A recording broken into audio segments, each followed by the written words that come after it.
창세기 1장에 의하면 하나님께서 6일 동안 천지를 창조하시고 일곱째 날은 안식일로 지정하시고 쉬셨다 하는 기록이 있는데 첫째 날, 둘째 날, 셋째 날 매일 무엇을 만드셨다 그런 식으로 쭉 기록이 이어져 갑니다. 그런데 여기에서 나오는 하루의 시간 길이가 어떻게 되는가? 요즘 우리가 생각하는 24시간을 의미하는 것인지 그렇지 않으면 어떤 다른 의미를 가지고 있는지 그것을 중심으로 해서 파악을 하려고 하는데 우리가 방금 전에 읽은 본문의 말씀은 창세기 2장의 말씀입니다.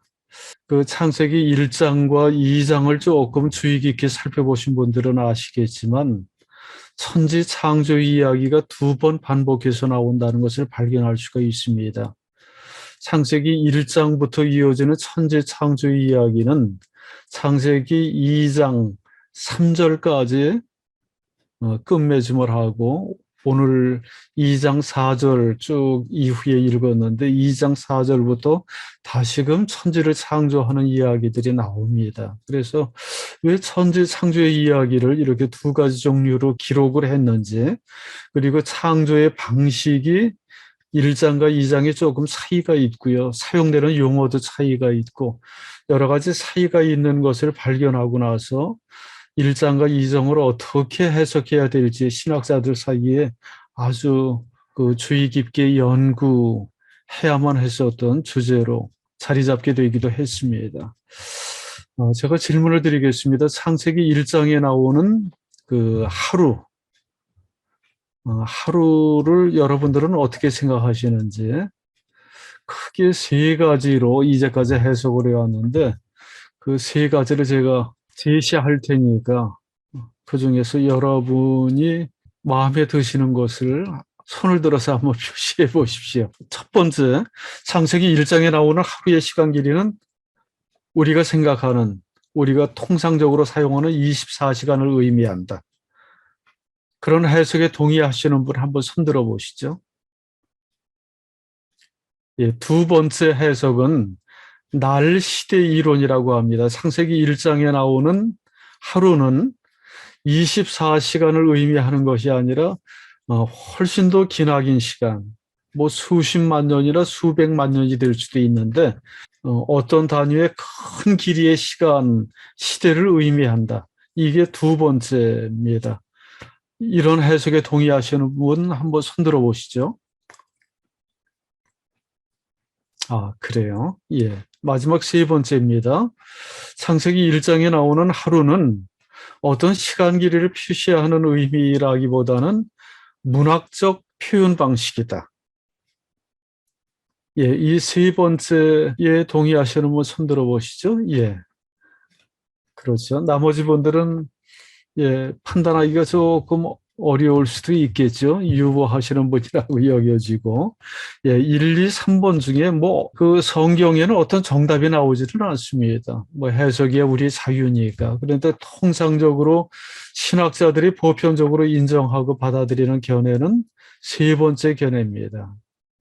창세기 1장에 나오는 하루라는 시간 단위는 문학적 표현 장치이다라고 해석을 하고요. 우리가 이제까지 공부를 하면서도 창세기를 해석할 때 문학적으로 받아들이고 해석하는 것이 상당히 중요하다. 그런 얘기를 했는데 여기서 시간 길이를 해석하는 데 있어서도 동일하게 받아들이는 것이 좋다고 여겨집니다.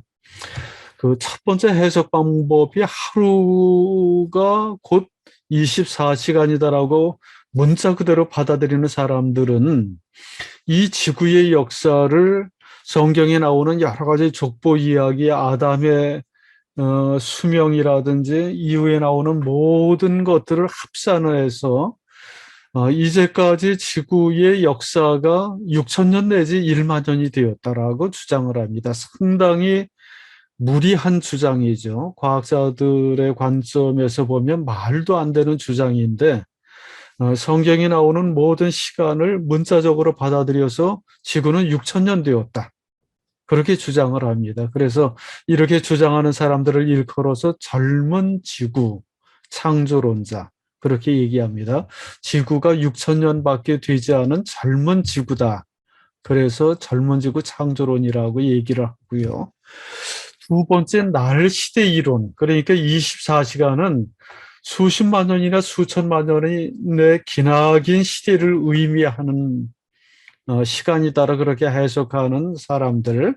이런 사람들은 지구의 역사를 6천 년이나 1만 년 정도로 보지를 않고 뭐 수십만 년, 수천만 년 되었다라고 뭐 그 이상으로도 주장을 합니다. 그래서 과학과의 그 충돌을 좀 해결하기 위해서 노력을 하는 것인데요. 이런 주장을 하는 사람들은 오랜 지구 창조론자, 그렇게 이름을 붙입니다. 세 번째 해석은 문학적 관점으로 해석을 하는 것인데 여기에도 여러 가지 방식이 있는데 그 중에 하나를 제가 한번 소개해 보겠습니다. 골기록 이론이라고 하는데요. 창세기 1장에 보면 6일간에 걸쳐서 천지 창조를 하는데 첫 번째 3일 동안 창조한 것하고 마지막 네 번째, 다섯 번째, 여섯 번째 3일 동안 창조한 것하고 이렇게 종류가 좀 다릅니다. 이제 크게 분류하면 이런 거예요. 첫 번째 3일 동안 창조한 것은 어떤 골격, 프레임입니다. 아니면 어떤 공간을 창조한 것이고 뒤에 3일 동안은 그 공간에 채워 넣을 어떤 사물들을 창조한 거예요. 그래서 여기에 쭉 보면 첫째 날에는 온통 어둠밖에 없었는데 빛을 창조하셔서 빛과 어둠을 분리하죠. 그 다음에 둘째 날에는 온통 심연밖에 없는데 그 심연을 갈라가지고 하늘 위의 궁창과 하늘 아래의 궁창, 하늘 위의 물과 하늘 아래의 바다, 그렇게 분리를 해가지고 공간을 만들고요.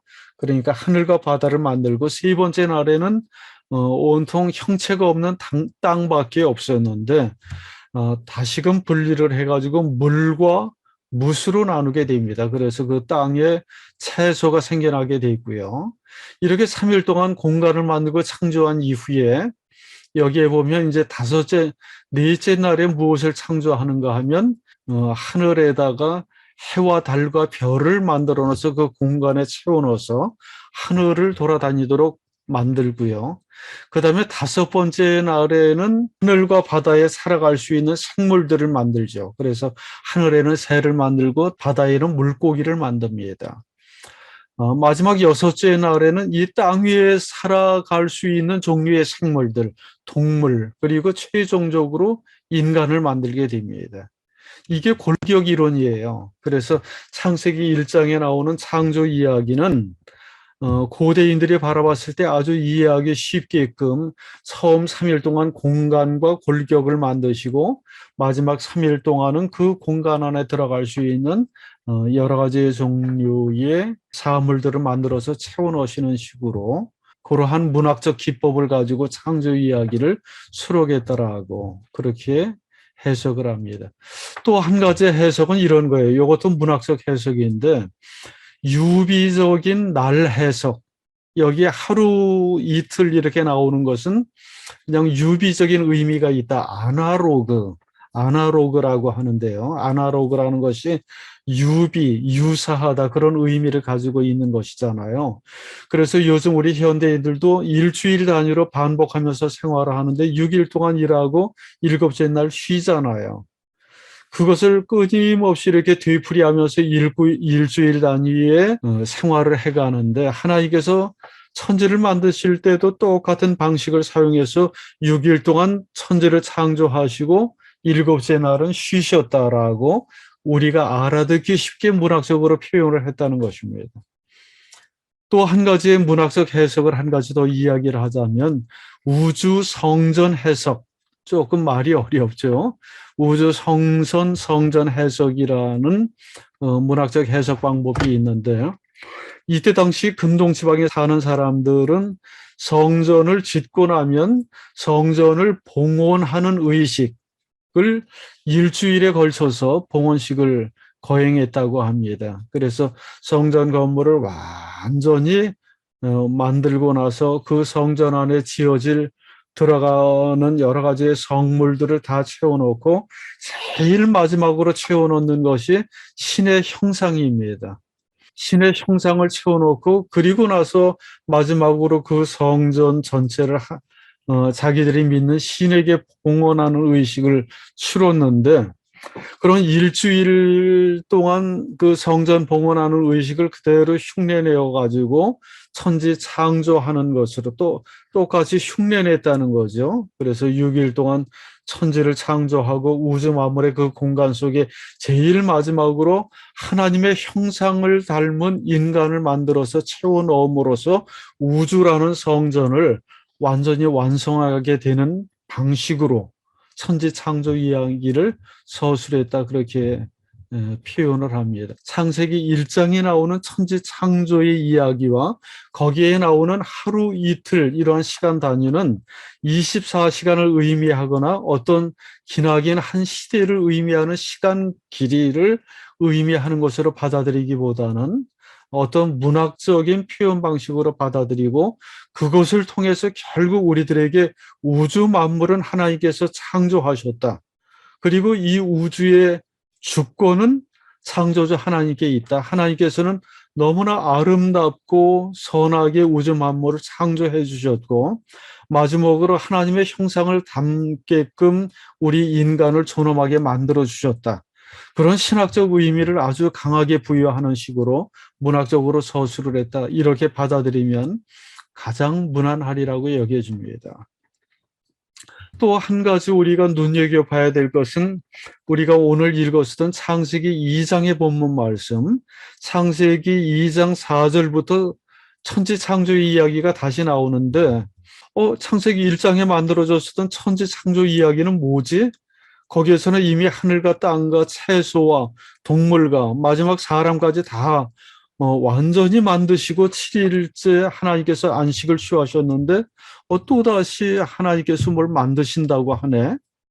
의아하게 받아들일 수 있잖아요. 그래서 창세기 1장과 2장의 얘기가 충돌 모순을 일으키지 않도록 어떻게 하면 조화를 이루면서 해석할 수 있을까, 많이 연구를 했는데, 가장 많이 해석하는 것 중에 하나는 그 창세기 2장 4절에 나오는 이야기를 창세기 1장에 나오는 마지막 6일째 창조한 이야기를 다시 세부적으로 서술한 것으로 받아들이기도 하는데, 그렇게 해석하기에도 상당히 무리가 있습니다. 그래서 창세기 1장과 2장에 나오는 이야기를, 왼쪽 부분에 나오는 것이 여기 이제 창세기 1장에 나오는 이야기고, 여기 창세기 2장에 나오는 천지 창조 이야기인데, 여기에 보면은 1장에서는 6일 동안 천지를 창조하고 2장에는 그 시간이 안 나옵니다. 근데 하루 동안 만들어진 것처럼 그렇게 표현되고요. 최초의 상태가 1장에서는 어둠과 심연, 혼돈이고 2장에서는 이미 땅이, 사막과 같은 땅이 존재하는 것으로 나오게 됩니다. 창조의 순서를 보면 1장에는 쭉 빛을 창조하는 것부터 마지막에 인간을 창조하는 이야기가 나오고, 2장에서는 전혀 다른 방식으로 나오는데, 처음에 남자를 만들고 그 다음에 에덴 동산을 만들고 에덴 동산에 여러 가지 생물들을 만들어 놓고 제일 마지막에 여자를 만듭니다. 전혀 다르죠, 창조의 방식이. 창조의 방식이 여기에서도 보면 말습으로 창조하시고 1장에서는, 그리고 만들어진 것들을 보시기에 좋았더라 그러면서 축복하고, 2장에서 보면 하나님께서 마치 조각가처럼 진흙으로 사람을 만들고 숨을 불어넣고 이런 식으로 만듭니다. 보다 더 구체적이고. 그래서 1장에 나오는 하나님은 초월적 하나님, 창조의 주권자로서 표현되고, 2장에서는 좀 내재적인 하나님이고 아주 인간 비슷하게 신인 동형 동선농적으로 활동을 합니다.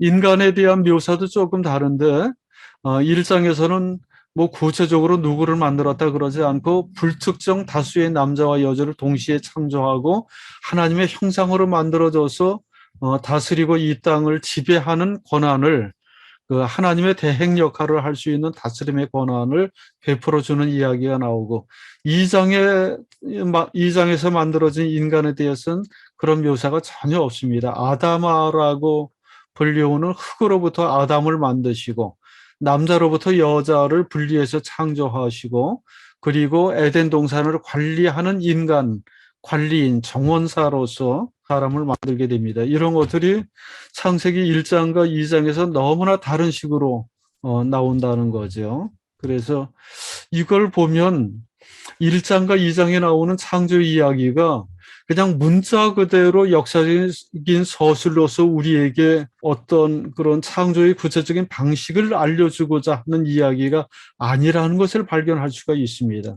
1장과 2장에서 우리에게 들려주고자 하는 분명한 신학적인 메시지가 있다는 것을 여기에서 찾아볼 수가 있고, 그래서 1장을 보면서 여기에서 하루 이틀 3일 4일 그 시간이 어떤 의미를 지니는지 의미를 찾아가는 것, 그것을 따지는 것은 조금 무리한 작업이라는 것을 말씀을 드립니다.